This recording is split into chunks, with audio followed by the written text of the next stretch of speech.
At 63, I thought I knew what loneliness felt like. I was wrong. Standing in my empty house after 25 years of marriage, holding divorce papers, I called my only son for comfort. His response shattered me more than my husband's betrayal ever could. My name is Margaret, and for 25 years, I lived what everyone called the perfect life. You know how some couples just seem to have it all figured out? That was Robert and me. At least, that's what I believed. That's what everyone believed. I was 40 when I married Robert. Not young, not naive, but somehow still foolish enough to think I had found my fairy tale ending.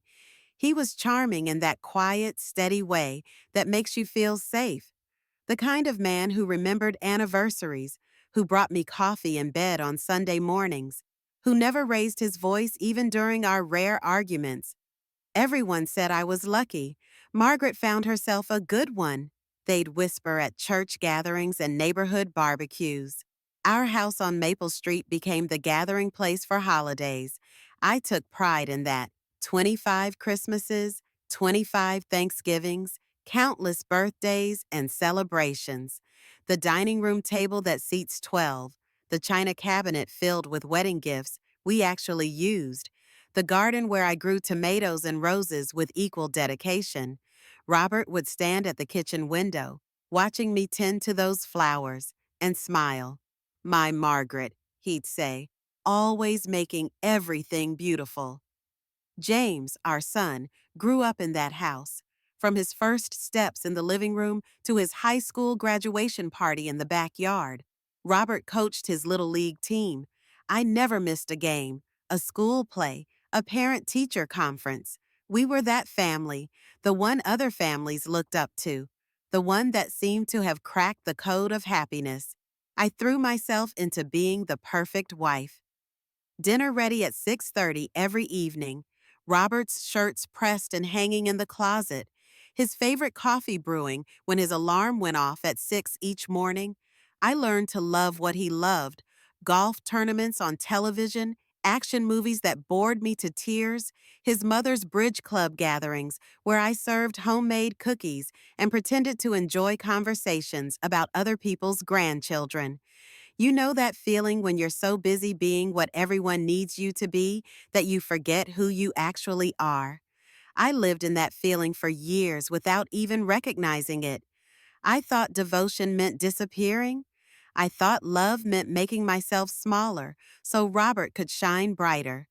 The neighbors would comment on how Robert never looked at other women, how he always spoke respectfully about me, how he never went out drinking with the boys or came home late from work.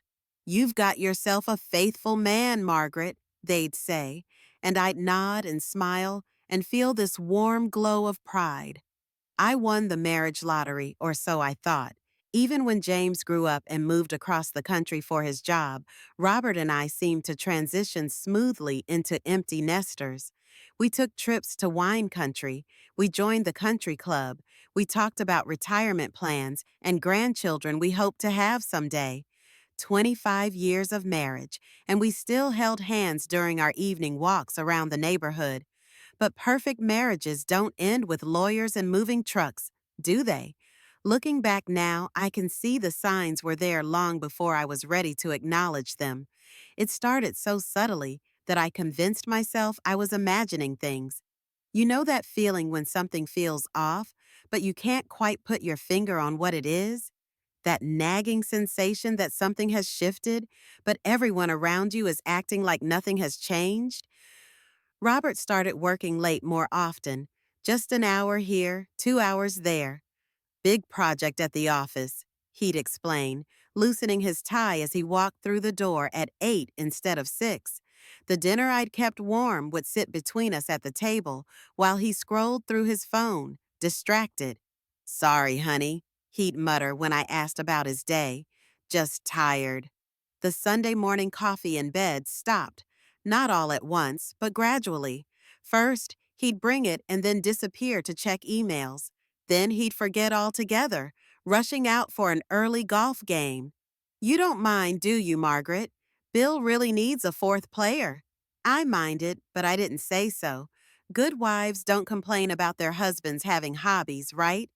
Our conversations became shorter, more functional. Did you pay the electric bill? What time is dinner? Have you seen my reading glasses? The long talks we used to have about everything and nothing faded into polite exchanges about household management. When I tried to bring up something I'd read in a book or seen on the news, Robert would nod absently and change the subject to something practical. The physical distance came next. Robert started staying up later, claiming he wasn't tired yet. He'd fall asleep on the couch watching television, then slip into bed long after I was asleep. In the mornings, he'd be gone before I woke up. Early meeting, the note on the coffee maker would read. Always another early meeting. You know that feeling when you question your own reality? When you start wondering if you're being too sensitive, too needy, too demanding? I lived in that space for months. Maybe this is just what happens after 25 years of marriage. Maybe this is normal. Maybe I was expecting too much. I made excuses for everything. The late nights were work stress. The distraction was middle age fatigue.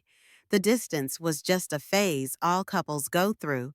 I bought books about rekindling romance after decades of marriage. I planned surprise dinners, bought new lingerie, suggested weekend getaways. Robert would smile and thank me, but it felt like he was humoring a child rather than responding to his wife. The phone calls started around month 6 of this new normal. Robert would step outside to take them or go into his office and close the door. Work, he'd say when I asked, but work calls at 9 on a Saturday night? Work calls that made him laugh in a way I hadn't heard in months? When I mentioned it, he got defensive for the first time in our marriage. I can't even take a business call without you making it into something, Margaret. What's gotten into you? That question haunted me. What had gotten into me? Was I becoming one of those suspicious wives, the kind I'd always pitied? The kind who snooped through their husbands' things and made scenes about innocent interactions? I tried to push the doubts away, to be the trusting wife I'd always been. I started overcompensating. I cooked more elaborate meals, kept the house even more spotless, bought him small gifts for no reason. I was trying to win back something I couldn't even name.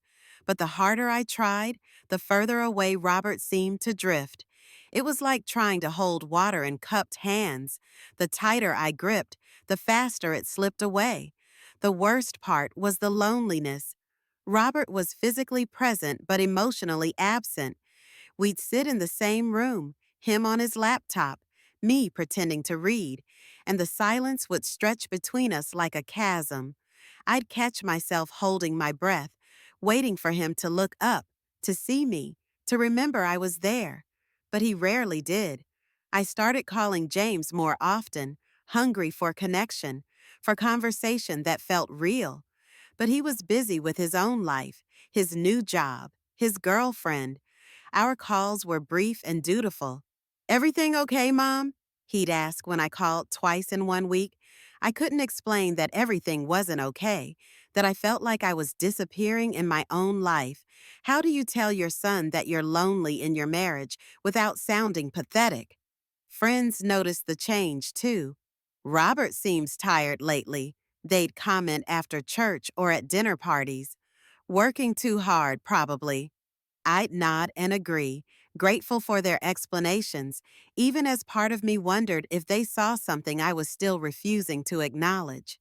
The gardening helped in those months. I threw myself into my roses with desperate intensity, as if I could grow something beautiful enough to fill the growing emptiness in my marriage. Robert used to watch me from the kitchen window, but even that stopped. The roses bloomed spectacularly that year, the most beautiful garden I'd ever grown, but there was no one left to appreciate them, until the day I found something that changed everything. It was a Tuesday in October when my world imploded. 25 years of marriage, of trust, of shared dreams, reduced to a single moment that split my life into before and after. You know that feeling when you realize you've been living a lie so complete, so perfectly constructed, that you question everything you thought you knew about your own existence? I wasn't snooping. I want to make that clear, even now, even to myself. Robert's laptop was open on the kitchen counter, and I needed to check our bank balance to pay the mortgage. He'd always handled the finances, but he was in the shower, and the payment was due that day. Such a mundane reason to stumble into devastation. The laptop screen was already lit up with his email. I was reaching for the mouse to close the browser and open our banking site when I saw it. An email from someone named Christine. The preview line read, "Can't wait to see you tonight, darling. The reservation is at..." Ew. My hand froze over the mouse. Darling. In 25 years, Robert had never called me darling. Honey, yes. Sweetheart, occasionally. But darling? That word belonged to movies and romance novels, not to my steady, practical husband. I should have closed the laptop, should have walked away, trusted my husband, found a reasonable explanation. But my finger clicked on that email as if it had a will of its own. And then I was falling down a rabbit hole of betrayal, so deep I'm still climbing out of it. Months of correspondence, hundreds of emails, sweet, romantic, passionate messages between my husband and a woman I'd never heard of. Photos of dinners at restaurants I didn't recognize. Plans for weekend getaways during Robert's supposed golf trips. Intimate details about their relationship, their feelings, their future together. A whole secret life that had been flourishing while I tended my roses and kept his dinner warm. The woman in the photos was younger than me, but not dramatically so. Maybe 50 to my 63, pretty in an understated way, with short gray hair and laugh lines around her eyes. She looked kind. She looked like someone I might have been friends with under different circumstances. Somehow, that made it worse. I read email after email, each one a small death. "You make me feel alive again," Robert had written. "I haven't been this happy in years," she'd replied. They talked about divorces, about starting fresh, about the life they planned to build together. Robert complained about feeling trapped in his marriage, about going through the motions with a wife who didn't understand him anymore. The physical evidence was all there in those emails. The late nights at work were dinners with Christine. The early morning meetings were coffee dates before work. The weekend golf trips were romantic getaways to bed and breakfast 2 hours away. Every lie was documented, time-stamped, preserved in digital black and white.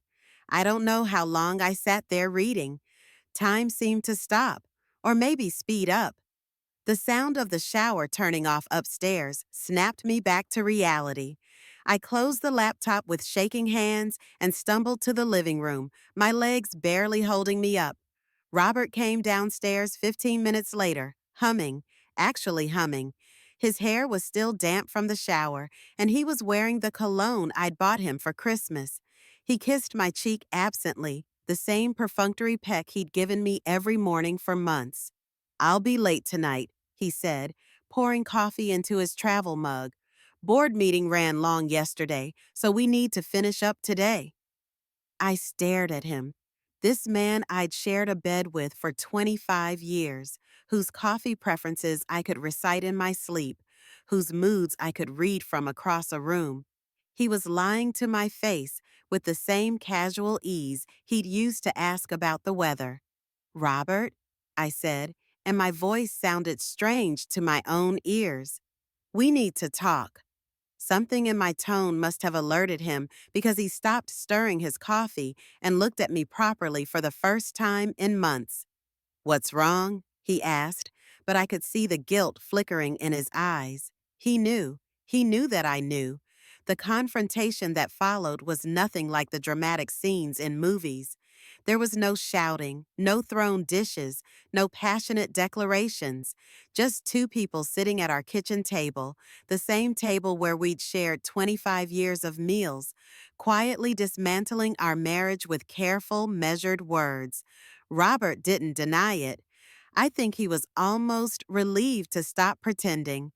I didn't plan for this to happen, he said, which seemed like a ridiculous thing to say about months of carefully orchestrated deception. I wasn't looking for someone else, but Margaret, we've been strangers for years. You have to know that. Strangers. The word hit me like a physical blow. Is that what I'd become to him?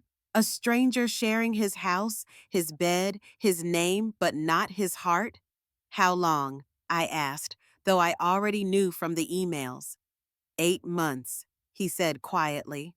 But Margaret, I've been unhappy for much longer than that. We both have, haven't we? Had we? Had I been unhappy? Or had I just been so focused on being the perfect wife that I'd forgotten to check whether I was happy? The questions swirled in my head, but they didn't matter now. What mattered was that Robert had found someone else to make him happy, and he'd been planning to leave me for her. Are you going to marry her? I asked. Robert looked down at his hands. I love her, Margaret. I'm sorry, but I do. And she loves me. We make each other happy in a way that— He trailed off, but I knew what he meant. In a way that you and I don't anymore. The rest of that conversation is a blur of practical arrangements. Robert would move out within the week. We'd use the same lawyer to keep things amicable.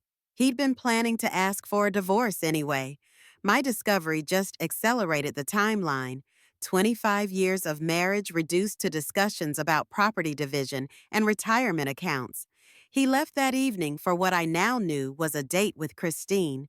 I sat in our empty house, surrounded by the life we'd built together, and felt the full weight of my solitude crash down on me. The silence was deafening. No television in the background. No sound of Robert moving around upstairs. No one to cook dinner for or wait up for or share the small moments of daily life with. I thought losing my husband was the worst pain possible. I was about to learn otherwise. The first person I called was James. Of course it was James. When your world collapses, you reach for the people who are supposed to catch you, right? Your family, your blood, the child you raised and loved and sacrificed for. I sat on my bed at 11 o'clock that night, still wearing the same clothes from that morning, my hands shaking as I dialed his number. James lived in Seattle now, 3 time zones away from my shattered life in Ohio. He was doing well for himself, marketing manager at some tech company, living in one of those modern apartments with floor-to-ceiling windows and a view of the water. I was proud of him, even in my devastation. I was always proud of him. The phone rang 4 times before he answered. Mom, it's pretty late there, isn't it? Is everything okay? His voice sounded tired, distracted. I could hear television in the background, maybe a movie. For a moment, I almost hung up, almost decided I could handle this alone, that I didn't need to burden my successful son with my failing marriage. But the silence in my house was suffocating, and I needed to hear someone say my name with love. James, I said, and my voice cracked on that single word. Something's happened. Your father and we're getting divorced. Silence. Complete silence except for the sound of him turning down whatever he'd been watching. I waited for the shock, the concern, the questions. I waited for my son to be my son. Mom, he said finally, and his tone was careful, measured. What happened? So, I told him. Not everything. I couldn't bear to share the intimate details of his father's betrayal with him, but I told him about the affair, about the months of lies, about Robert moving out. I told him I was alone and scared and didn't know how to navigate this new reality at 63 years old. I just need someone to talk to, I finished, wiping tears I didn't realize I'd been crying. I know you're busy, but I thought maybe you could visit soon, or I could come see you, or we could just talk on the phone more often until I figure out how to do this.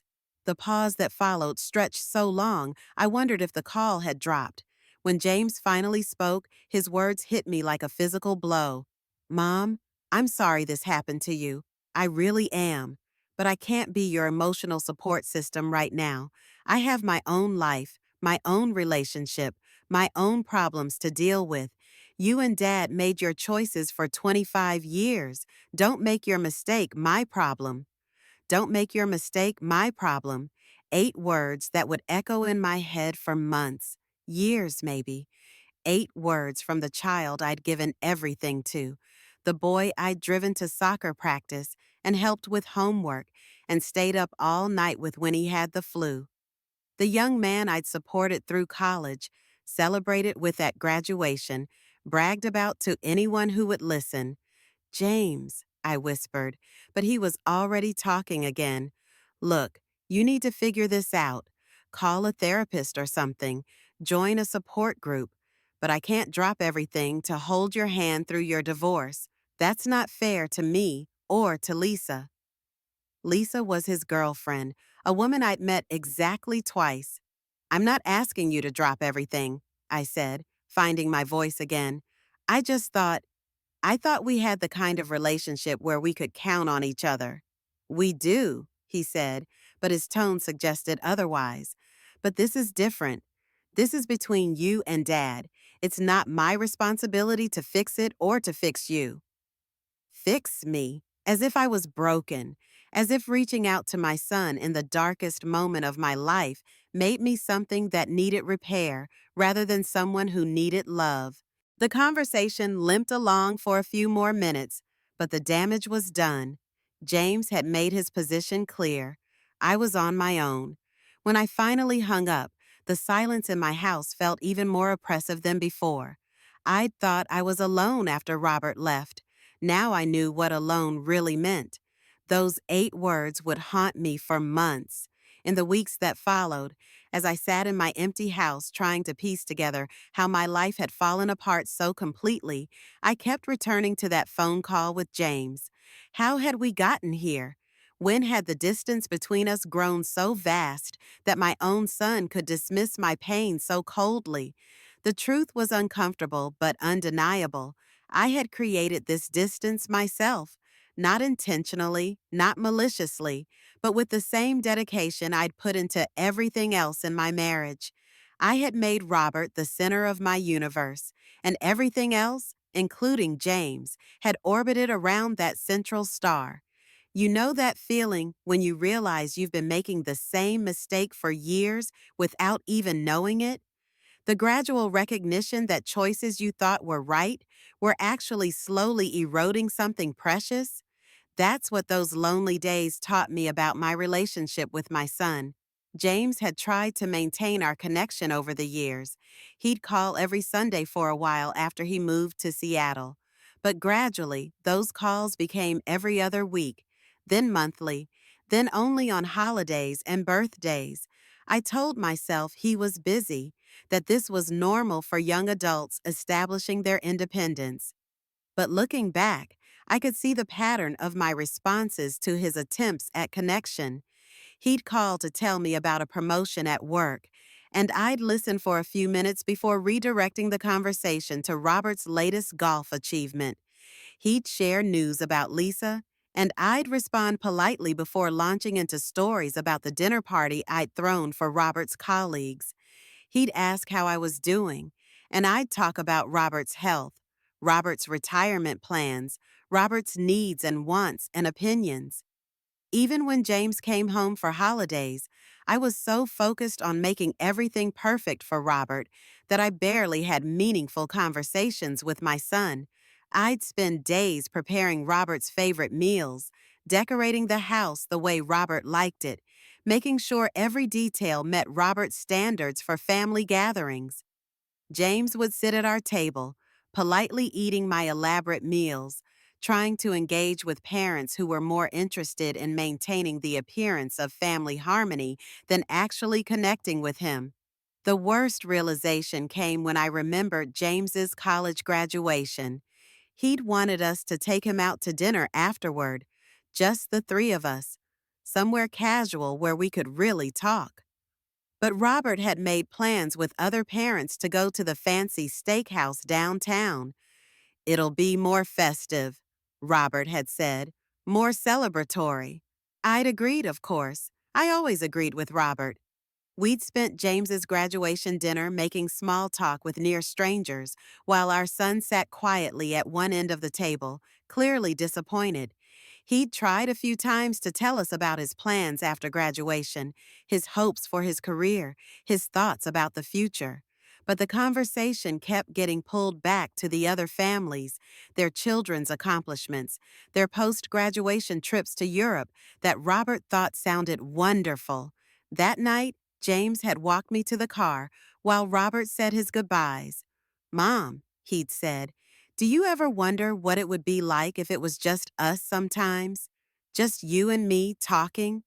I'd laughed it off, told him not to be silly, that family dinners were meant to be celebratory and social.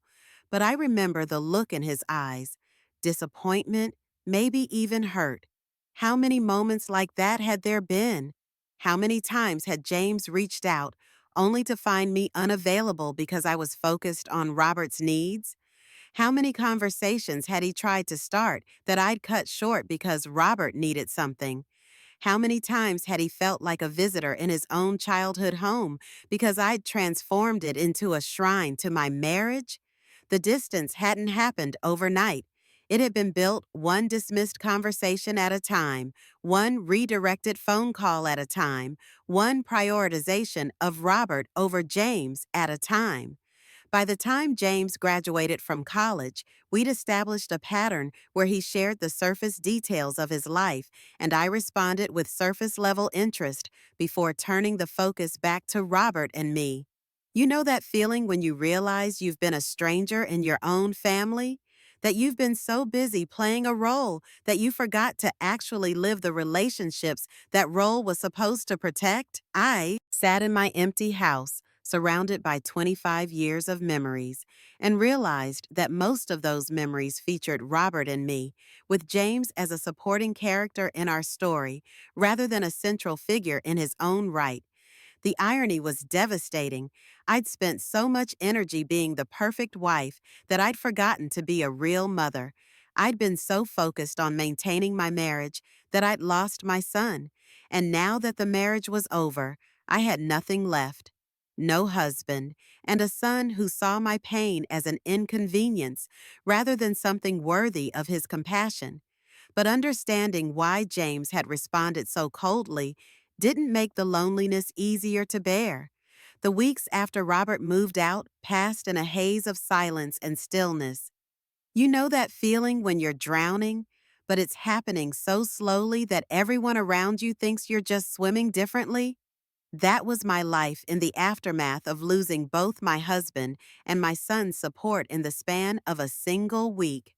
Friends began choosing sides almost immediately, though they did it politely, quietly, in that way that lets them maintain their own sense of decency while effectively abandoning you. The couples we'd socialized with for years suddenly became busy when I called. Dinner invitations stopped coming. The book club I'd belonged to for a decade seemed to forget to call me about meetings. Carol, my closest friend from church, was the only one brave enough to be direct about it. She came by on a Thursday afternoon, 2 weeks after Robert had moved his things out, carrying a casserole and what I now recognize as a goodbye speech. Margaret, she said, settling into my kitchen chair with the careful posture of someone delivering difficult news. You know I care about you. We all do. But this situation with Robert, it's awkward for everyone. He's asked us not to discuss his business, and frankly, most people feel like they need to respect that. What she meant, of course, was that Robert had gotten to them first. He'd shaped the narrative, presented his version of events, maybe even painted me as the unreasonable one who couldn't accept that marriages sometimes end. He'd always been charming, persuasive. Why would our friends question his account? I understand, I said, though I didn't. I couldn't understand how 25 years of friendship could be dissolved because my husband had an affair. But Carol was already standing up, already moving toward the door, already relieved to have delivered her message and be done with the uncomfortable business of abandoning me. The silence in my house became a living thing after that. It had weight and presence, pressing down on me from the moment I woke up until I finally escaped into sleep. I'd always prided myself on being comfortable with solitude, but this wasn't solitude. This was isolation so complete it felt like I'd been erased from the world. I tried to establish routines, to create structure in the shapeless days. Morning coffee, though there was no one to share it with. Lunch at noon, though I rarely felt hungry. Evening news at 6, though the voices on television felt like mockery of real human connection. I'd cook dinner for one and find myself making portions for two out of habit, then staring at the leftover food like evidence of my own irrelevance. The phone stopped ringing entirely. James didn't call back, and I was too proud and too hurt to call him. The few friends who might have reached out were probably waiting for the dust to settle. Or maybe they'd already settled into their new reality where I simply didn't exist anymore. Even telemarketers seemed to have forgotten about me. I started talking to myself just to hear a human voice in my house. Not crazy conversations. I wasn't losing my mind, but small comments about the weather, about something I'd seen on television, about the mail that arrived each day. Bills again, I'd say to the empty kitchen. Nothing but bills and advertisements. It was pathetic, but it was better than the silence. The nights were the worst. I'd lie in my bed, in the same room where Robert and I had slept for 25 years, and listen to the house settling around me. Every creak and groan seemed amplified in the darkness. I'd find myself holding my breath, listening for sounds that never came.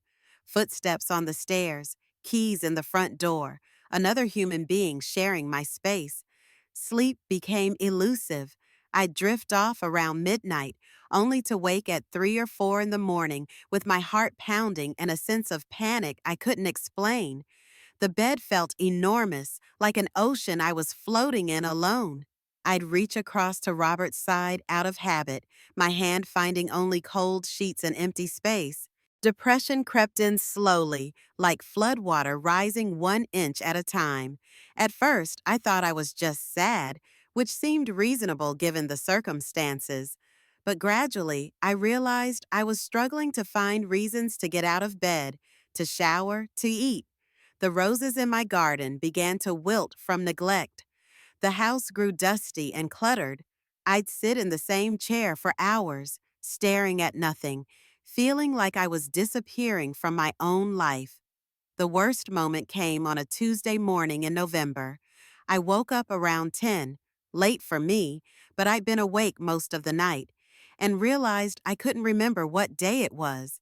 I sat on the edge of my bed, trying to orient myself in time, and felt a wave of despair so complete it took my breath away. This was my life now. Empty days bleeding into empty nights, with no purpose, no connection, no reason to exist. I walked to the bathroom and looked at myself in the mirror. The woman staring back at me was a stranger, hollow-eyed, gray-faced, diminished. I looked like someone recovering from a serious illness, which I suppose I was. The illness of a life built entirely around other people, with no foundation of my own to stand on when they left. That's when something unexpected happened. Standing in my bathroom that Tuesday morning, staring at the hollow-eyed stranger in the mirror, I had what I can only describe as a moment of clarity. Not the dramatic kind you see in movies, where music swells and everything suddenly makes sense. This was quieter, more practical. I looked at myself and thought very simply, you can't live like this anymore. It wasn't hope exactly. It was more like survival instinct finally kicking in after weeks of dormancy. I was 63 years old, and statistically, I had maybe 20 more years on this earth. I could spend them disappearing in this empty house, or I could figure out how to exist again. Not thrive, that seemed impossible, but exist. The first step was getting dressed, Real clothes, not the pajamas and robes I'd been living in. I put on jeans and a sweater, brushed my hair, applied a little makeup to cover the worst of the damage. Then I did something I hadn't done in weeks. I left my house. I drove to the grocery store with no real plan except to be around other people, even if they were strangers. You know that feeling when you've been isolated so long that ordinary human activity feels foreign? I pushed my cart through the aisles like I was learning to walk again, overwhelmed by the simple presence of other people living their lives around me. At the checkout line, the teenage cashier asked how my day was going. It was such a routine question, the kind I'd answered thousands of times without thinking.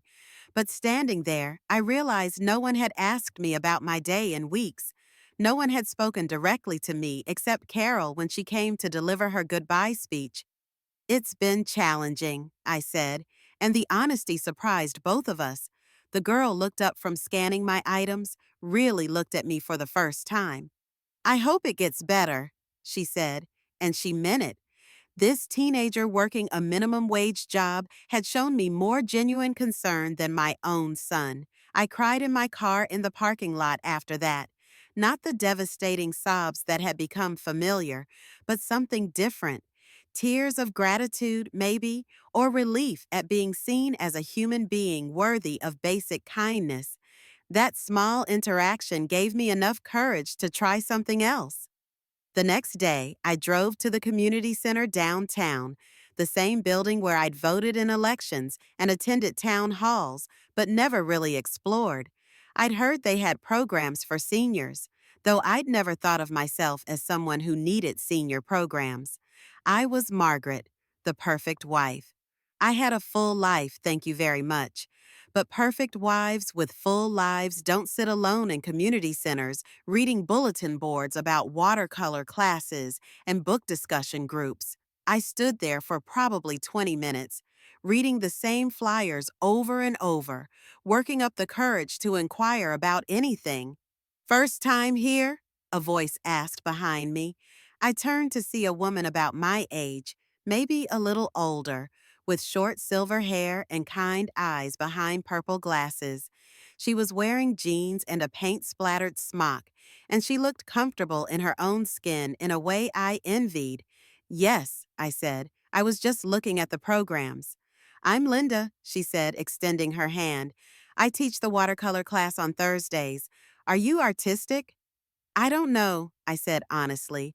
I used to think I was, but that was a long time ago. Linda studied me with the careful attention of someone who recognized a fellow traveler in difficult territory. You know what I've learned? She said. It's never too late to find out who you actually are underneath all the things you thought you were supposed to be. Something about the way she said it made me think she wasn't just talking about art.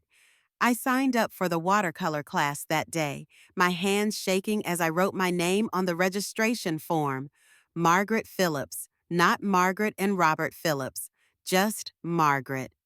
The first class was terrifying. 12 women sitting around tables covered with paper and paints, most of them chatting comfortably about their lives, their grandchildren, their weekend plans.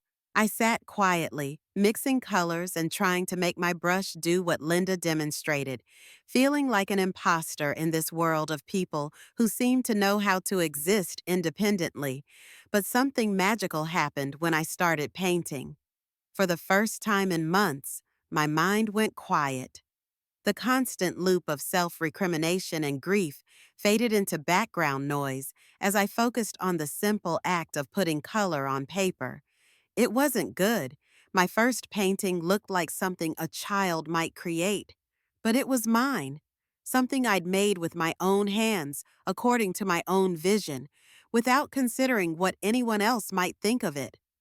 Not bad for a first try, Linda said, looking over my shoulder. You've got an eye for color. You know that feeling when someone sees potential in you that you'd forgotten existed? Linda's simple compliment felt like water to someone dying of thirst. I hadn't realized how long it had been since anyone had praised something I'd done, something that was purely mine. After class, a few of the women invited me to join them for coffee at the diner across the street. I almost said no. The old Margaret would have rushed home to start dinner for Robert, even though Robert wasn't there anymore. But the new Margaret, this woman I was slowly becoming, said yes. That's how I met Dorothy, Helen, and Ruth, three women in their 60s and 70s who had their own stories of loss and reinvention. Dorothy was a widow of 5 years who'd taken up hiking after her husband died. Helen was divorced and learning to play piano at 68. Ruth had moved across the country to be closer to her daughter, only to discover that her daughter was too busy for regular visits, so she was building a new life in a city where she knew no one. We weren't a support group in any official sense, but we became something like that organically. We shared our stories over coffee and pie, our failures and small victories, our fears about aging alone, and our surprise at discovering strengths we didn't know we had. For the first time since Robert left, I felt less alone in the world. The thing about starting over at our age, Ruth said during one of our coffee sessions, is that we finally get to find out who we are when we're not trying to be what everyone else needs us to be. But healing isn't a straight line, and neither is rebuilding a life. The watercolor classes and coffee dates were progress, but they were also just 2 hours twice a week. The rest of my time was still a vast expanse of silence and solitude that I needed to learn to navigate. You know that feeling when you realize there's a difference between being alone and being lonely? It took me months to understand that distinction, and even longer to achieve it. I started with small changes to my daily routine. Instead of wandering aimlessly through my empty house, I gave myself structure. Morning coffee with the newspaper, actually reading it instead of just scanning headlines while waiting for Robert to finish his shower. A walk around the neighborhood after lunch, not the evening strolls Robert and I used to take, but my own exploration of streets I'd lived near for decades without really seeing. The house itself became a project. For 25 years, every decorating decision had been filtered through Robert's preferences. The colors he liked, the furniture he found comfortable, the artwork he could tolerate. Now, suddenly, I could please only myself. It was both liberating and terrifying. I started in the living room, moving furniture around just to see how it felt.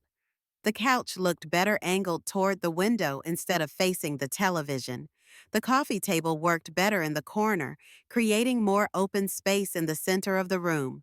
Small changes, but they made the space feel more like mine and less like a museum of my failed marriage. Then I got braver.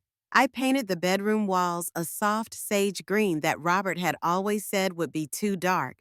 I bought throw pillows in colors I loved, deep purples and warm oranges that made me happy just to look at them. I hung my watercolor paintings on the walls, even the terrible early ones, because they represented something I'd created during the hardest period of my life. The garden became my therapy.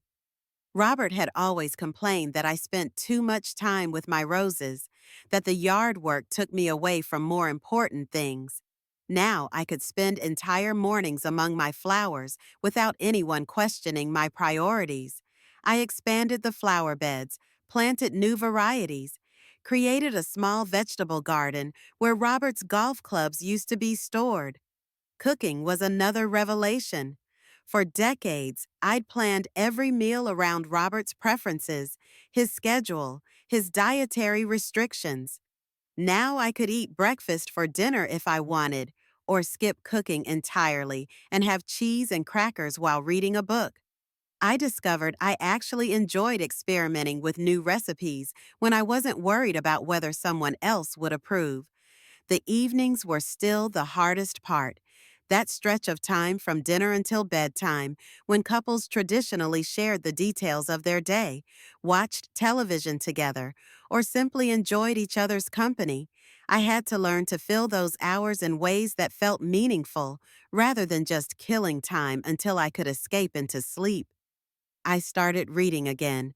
Real books, not just the light romance novels I'd chosen because Robert found them harmless and undemanding. I worked my way through novels I'd always meant to read, biographies of women who changed the world, books about art and travel and philosophy. My mind, which had felt sluggish and unused for so long, began to wake up again. Television became a choice rather than background noise. Instead of watching whatever Robert preferred, I discovered programs I actually enjoyed. Documentary series about nature and history, cooking shows that inspired my kitchen experiments, old movies that made me laugh or cry, without worrying whether my emotional responses annoyed anyone. I even learned to enjoy my own company in ways I'd never imagined possible. Sunday mornings became sacred time where I'd sit in my garden with coffee and a book, listening to the birds and feeling grateful for the peace. Saturday afternoons were for long baths with good music and no sense of urgency about anything else I should be doing instead. The transformation wasn't dramatic or sudden, it happened gradually, one small assertion of independence at a time. Choosing what to have for breakfast, deciding which route to take on my walk, buying flowers for myself at the grocery store, not because it was a special occasion, but because they made me smile. You know that feeling when you start to recognize yourself again after feeling like a stranger in your own life? It happened slowly, but one day I caught my reflection in the bathroom mirror and saw someone I remembered from long ago. Not the young woman I'd been before marriage, but someone who contained elements of that person while also being entirely new. The loneliness didn't disappear. I don't want to paint this as a fairy tale where everything became perfect once I learned to appreciate solitude. There were still nights when the silence felt oppressive. Still moments when I missed having someone to share small discoveries or daily frustrations with. But increasingly, I found that I could be alone without feeling abandoned by the world. I was learning to be my own companion, my own source of comfort and entertainment.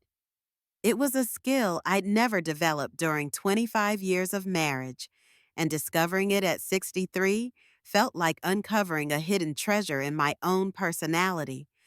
But just as I was beginning to find my footing in this new life, just as I was starting to believe I might actually be okay on my own, my phone rang on a Wednesday evening in March. Then James called. The phone rang just as I was settling in with a cup of tea and a book about Frida Kahlo, one of those peaceful evening moments I'd learned to treasure. When I saw James's name on the caller ID, my heart did something complicated, a mixture of hope and dread that left me breathless for a moment. It had been 4 months since our devastating conversation. 4 months of silence during which I'd wondered if I'd lost my son forever, if those 8 words, "Don't make your mistake my problem," had been the final chapter of our relationship. I'd thought about calling him dozens of times, had even dialed his number once before hanging up, too proud and too hurt to risk another rejection. "Hello, James," I said, keeping my voice carefully neutral. "Mom." His voice sounded different, smaller somehow, less confident than the man who dismissed my pain so coldly in November. I... I need to talk to you about something. Are you all right?" The mother in me responded automatically, despite everything that had happened between us. "Lisa left me," he said, and I could hear him struggling to keep his composure. "She moved out last week. She said I'm emotionally unavailable, that I don't know how to have real relationships with people." The irony wasn't lost on me. My son, who'd accused me of making my problems his burden, was calling to share his own relationship troubles. Part of me wanted to remind him of his own words, to ask him why he was making his mistake my problem. But the larger part of me, the part that had been his mother long before I'd been Robert's wife, just felt sad for him. "I'm sorry to hear that," I said, and I meant it. "How are you handling it?" "Not well," he admitted.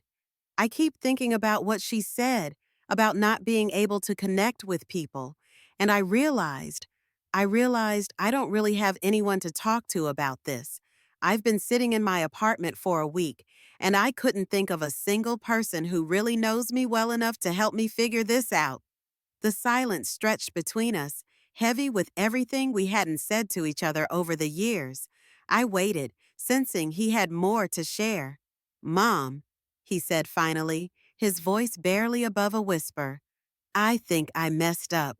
Not just with Lisa, with you too. The way I talked to you when you called about the divorce, that was awful. I've been thinking about it for months, and I don't know why I said those things. You know that feeling when someone acknowledges a hurt they caused you, and instead of feeling vindicated, you just feel sad about all the time that was lost? That's what I felt listening to James struggle with his own recognition of our damaged relationship. You were protecting yourself, I said gently. I understand that. No, you don't understand, he said, and now I could hear tears in his voice. I was angry at you. I'd been angry for years, and I didn't even realize it until Lisa pointed it out. She said I talk about you and Dad like your characters in a story, rather than real people with real feelings, and she was right. I closed my book and gave him my full attention, something I should have done more often when he was growing up. I was angry because I never felt like I mattered as much as Dad did, he continued. Everything in our house revolved around him, his schedule, his preferences, his needs. You were so busy being the perfect wife that I felt like an afterthought in my own family. The words stung because they were true, but I was grateful he was finally saying them. This was the conversation we should have had years ago, before the distance between us became a chasm. You weren't an afterthought, I said. You were the most important thing in my life. But you never showed me that, he said quietly. You showed me that Dad was the most important thing, and I was just there, part of the set decoration in your perfect marriage. I thought about all those holiday dinners where I'd focused on impressing Robert rather than connecting with James. All those phone calls where I'd redirected the conversation back to Robert's achievements. All those moments when James had tried to share something meaningful with me, only to find me distracted by my husband's needs. You're right, I said, the admission heavy in my throat. I failed you in that way. I thought I was being a good mother by maintaining a strong marriage, but I lost sight of what you needed from me. I wanted you to see me, he said, and his voice broke on those simple words. I wanted to matter to you as much as Dad did. You did matter, I said. You do matter. But I was so afraid of failing as a wife that I didn't realize I was failing as a mother. We talked for 2 hours that night. James told me about his relationship with Lisa, how she'd criticized his inability to be emotionally present, his tendency to shut down when conversations got too personal. He told me about his job, his friends, his life in Seattle, details he'd never shared during our superficial holiday check-ins. I told him about the watercolor classes, about Dorothy and Helen and Ruth, about learning to live alone without feeling abandoned. I shared things I discovered about myself in the months since his father left, ways I was changing and growing that surprised me. I want to come visit you, he said as our conversation was winding down, not for a holiday or a special occasion, just to see you, to have real conversations like this one. I'd like that, I said, and I meant it more than I'd meant anything in months. Mom, he said just before we hung up, I'm sorry I wasn't there for you when you needed me. I'm sorry it took my own relationship falling apart for me to realize how badly I treated you. We both made mistakes, I said, but we're talking now. That's what matters. After we hung up, I sat in my quiet house feeling something I hadn't experienced in years: hope for my relationship with my son. It wasn't going to be easy. We had years of distance and misunderstanding to work through.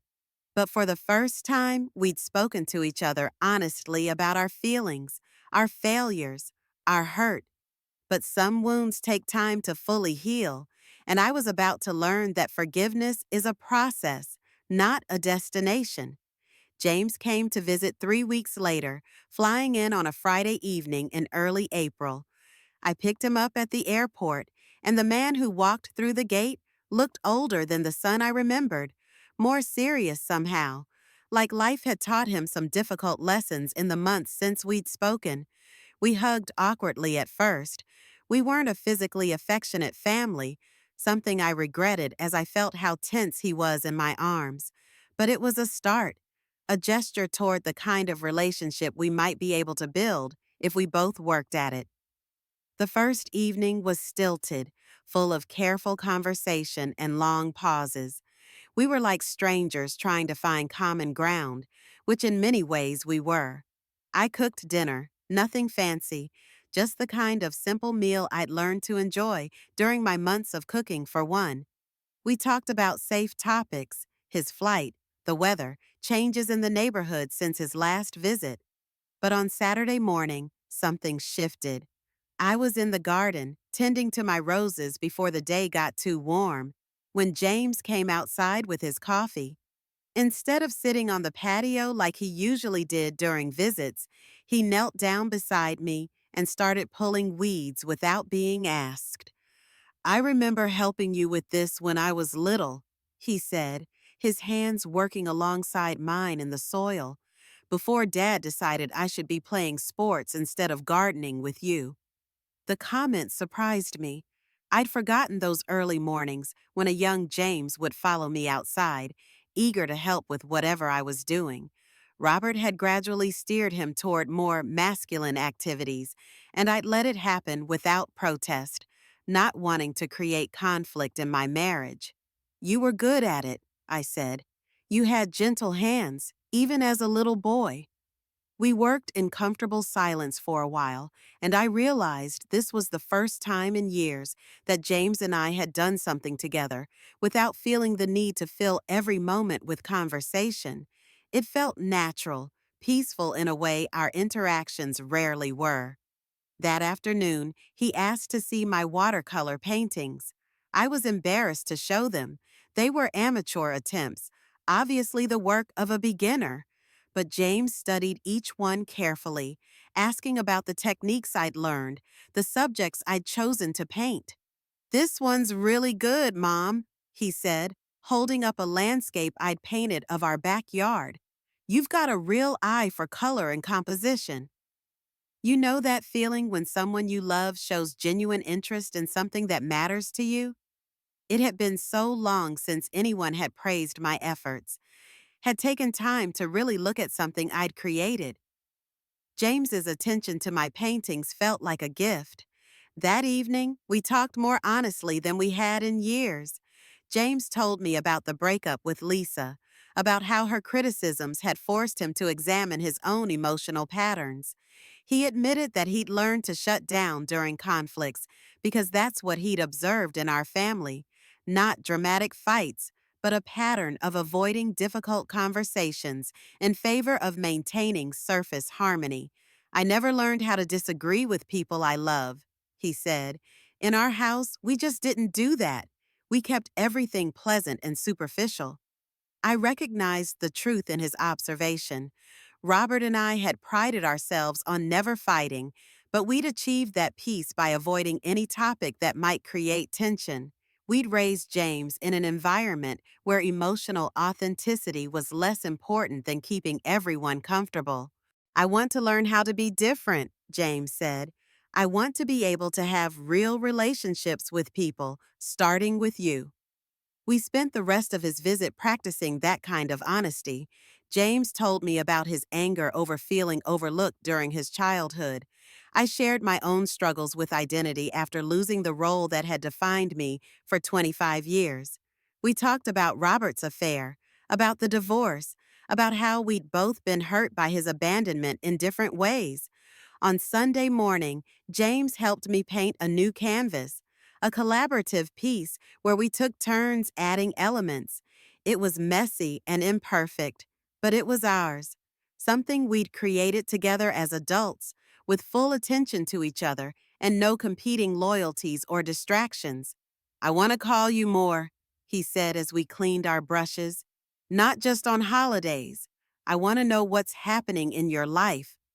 I'd like that, I said, but I want you to tell me when I'm doing it again, when I'm not really listening, or when I'm making the conversation about something else. It's a deal, he said, and for the first time in years, when we hugged goodbye at the airport, it felt real. The months that followed weren't perfect. Learning to have an authentic relationship with your adult child after years of distance and misunderstanding is hard work. We had conversations that were difficult, moments when we reverted to old patterns of polite superficiality. But we also had something we'd never had before, a commitment to being honest with each other, even when it was uncomfortable. James started calling every other week, and our conversations gradually became more natural. He told me about his struggles at work, his attempts at dating again, his therapy sessions where he was learning to recognize and express his emotions. I shared my own journey of self-discovery, my growing friendships with Dorothy and the other women from watercolor class, my small daily victories in learning to live independently. By Christmas, the first holiday I spent without Robert, James and I had developed something neither of us had expected, a genuine adult friendship alongside our parent-child relationship. We could disagree about things without one of us shutting down. We could share our vulnerabilities without fear of judgment. We could enjoy each other's company without feeling like we were performing our roles in someone else's idea of a perfect family. You know that feeling when you realize your story isn't over, that the chapters you thought were endings were actually just transitions to something new? That's what I discovered in rebuilding my relationship with James. We couldn't recover the mother-son bond that might have been if I'd been more emotionally present during his childhood, but we could create something new, something honest and mutual and real. Looking back now, almost 2 years after that devastating phone call, when James told me not to make my mistake his problem, I understand that we both had to lose everything we thought we knew about love and family before we could find something better. His relationship with Lisa had to end for him to recognize his own patterns. My marriage to Robert had to implode for me to discover who I was beneath the role of perfect wife. The woman I am now, at 65, divorced, living alone in a house I've made entirely my own, bears little resemblance to the woman who stood in her kitchen reading her husband's love letters to another woman. I'm stronger now, more honest, more willing to risk discomfort in service of authentic connection. I have friendships based on mutual support rather than social obligation. I have hobbies that bring me joy rather than approval. I have a relationship with my son that's built on truth rather than performance. I won't lie and say I don't sometimes feel lonely. There are still evenings when the silence feels heavy, still moments when I miss having someone to share small daily discoveries with. But loneliness and contentment aren't mutually exclusive, I've learned. I can feel both, and neither one negates the other. To anyone listening who recognizes themselves in my story, whether you're the woman who's lost herself in marriage, or the child who's felt overlooked in their own family, or the person facing the terrifying prospect of starting over in their 60s, I want you to know this. It's never too late to become who you actually are. It's never too late to build real relationships. It's never too late to choose authenticity over perfection. The perfect life I thought I was living was a beautiful prison. The imperfect life I'm living now is freedom. And freedom, I've discovered, is worth every moment of fear and uncertainty it takes to claim it.